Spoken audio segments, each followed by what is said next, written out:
Welcome to TradeTheMBA.com. This is John's reports for the 19th of June. Well, no surprise. We're just continuing to move across on our previous set algo levels as a little dip that took place absorbed.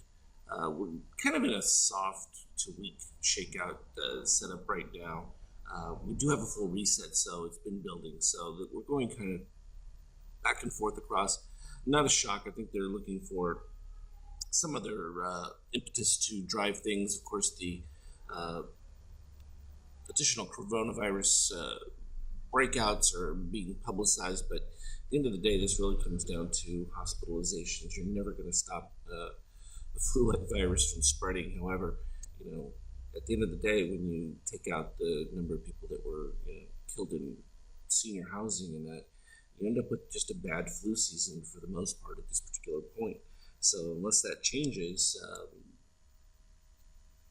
things are going to be pretty much a status quo of back and forth reports of increased, because the lockdowns obviously delayed the spread enough that you're not going to have a herd immunity effect or anything like that. And so that's really creating a continuation of the malaise. The real question is the economic activity and whether or not we're seeing a rebound with unemployment numbers still what they are.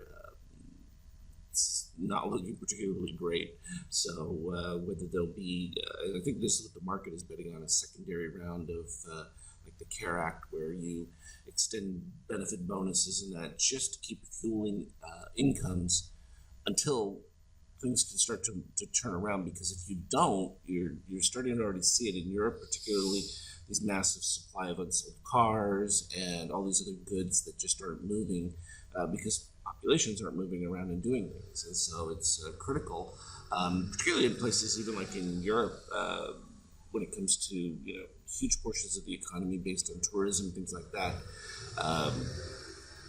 While businesses have reopened in that, without a sustainable flow of people movement, the economic activity is limited, and their sustainability through the end of the year is poor at best. I mean, it's not even debatable. That said, the NQ approaching its all-time highs and poised to break out of that with their rising red DOC, still weak in the midterm and short-term buyers. So you can tell that this is the influence of strong money that just is make sure, we would call it the Fed, making sure that the baseline is protected, and then you only have one bid, which is above where their baseline is at any given moment. And we see that very clearly in the algos. People look at it on the 5K in just a moment.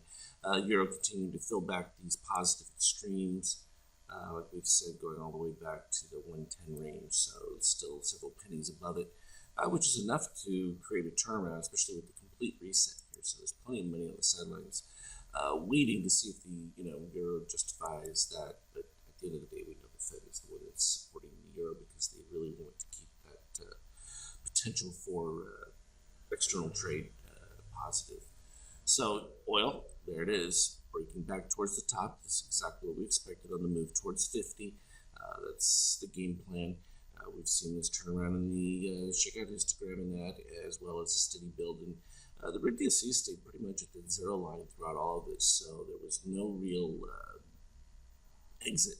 And again, we know that the U.S. government has decided to buy up plenty of the supply of oil, and how long they can sustain that, probably a pretty long time. But getting close to a threshold here, above 43 or so, is where a lot of shale producers that have been upside down, if they were able to sustain themselves, would be able to continue. And a refueling of energy-related jobs certainly would help improve things for the U.S. So that's going to really keep an eye on market watchers, at least for breakouts in oil-producing areas, Texas, the Dakotas, those kinds of areas. From a gold standpoint, of course, it's still right along this upper threshold.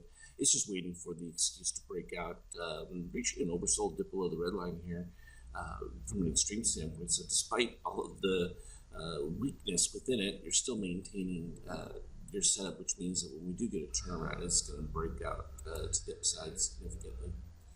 Intraday, so we were looking at the various magenta lines here, which are various algo levels that popped up along the way. We create a couple of new ones in between when we get these little positive extremes that'll pop up in between ranges.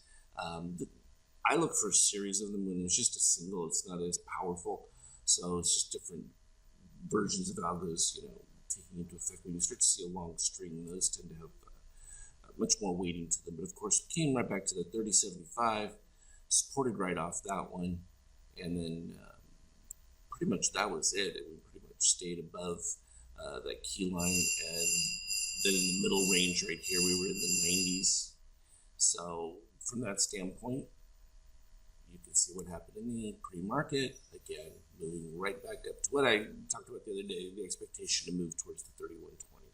So everything's behaving exactly as expected. There isn't anything that's catching us off guard in this particular scenario. So I think we just continue to play what is, and these ranges again are still fantastic from a range standpoint.